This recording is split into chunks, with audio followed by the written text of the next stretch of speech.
Sometime in May, shortly after the May 28th meeting, refusal to seek written verification.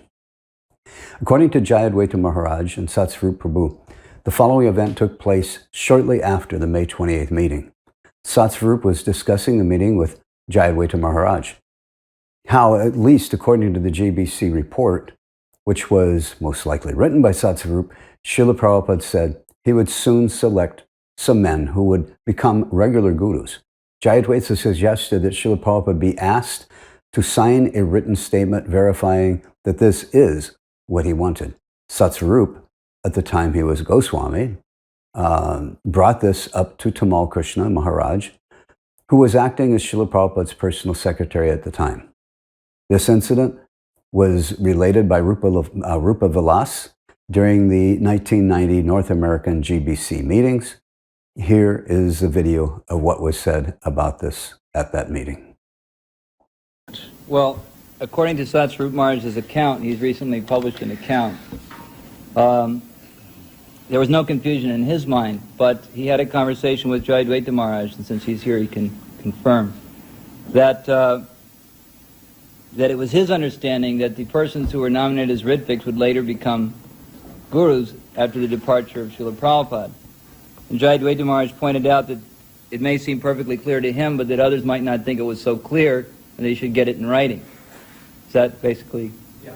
All right, so then Satsvarup Maharaj took his advice seriously, so he tried to approach Tamal Krishna Maharaj to get this in writing. And this is in his own account. I'm just going to read very briefly what happened. He said, anyway, I asked Tamal Krishna Maharaj to please get this in writing. He asked, why? I said, because people will not understand that Prabhupada picked the regular gurus when he named the persons who would initiate while he was still with us. Tamal Krishna Maharaj replied that he himself knew very well what Prabhupada intended, and that was good enough for him. I tried again to ask him to ask Prabhupada to sign something, but Tamal Krishna Maharaj was not willing. So then he goes through he said, so Prabhupada never signed a paper. Requesting that Srila Prabhupada sign an official document verifying his position on such an all-important issue was not only the most logical and sensical thing to do, but had it been done, it would have totally and completely avoided the major divisions and problems that have plagued ISKCON over this guru issue since Srila Prabhupada departed. The fact that senior devotees were concerned that there could be doubts about the GBC's understanding and conclusions of what they thought Srila Prabhupada had said should have been taken with all seriousness by Tamal Krishna. And yet he refused to even consider it. Why? According to Satsvarup's account, it was because Tamal knew perfectly well what Srila Prabhupada wanted, and that was good enough for him, Tamal Krishna.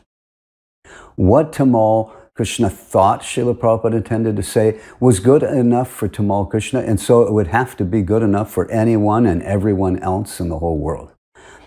This was singularly the most important, serious, and grave issue that would, in the long term, shape the future of Srila Prabhupada's mission. This was a very legitimate and important concern that was expressed by another senior leading GBC devotee and a senior sannyasi.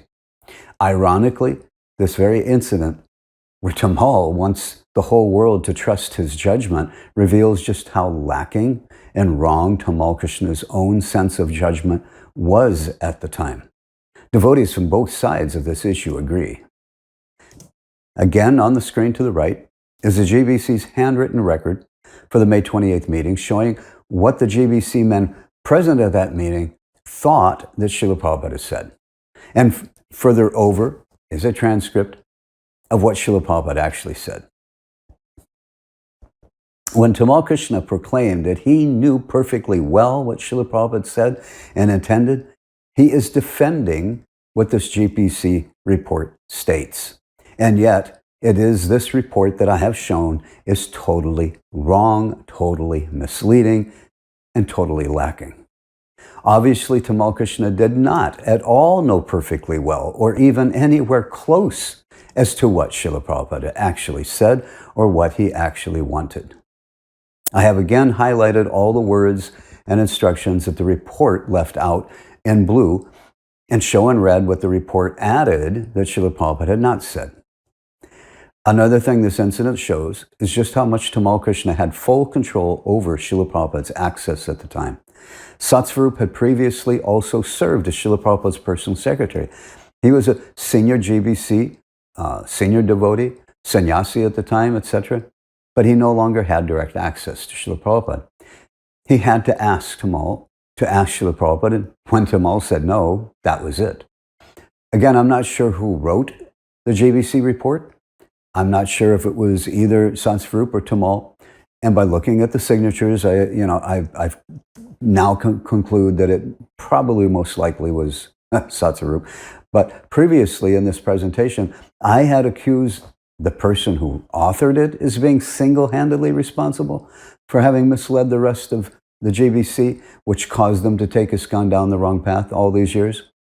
However, I need to revise that statement here because Tamal Krishna shares that responsibility also.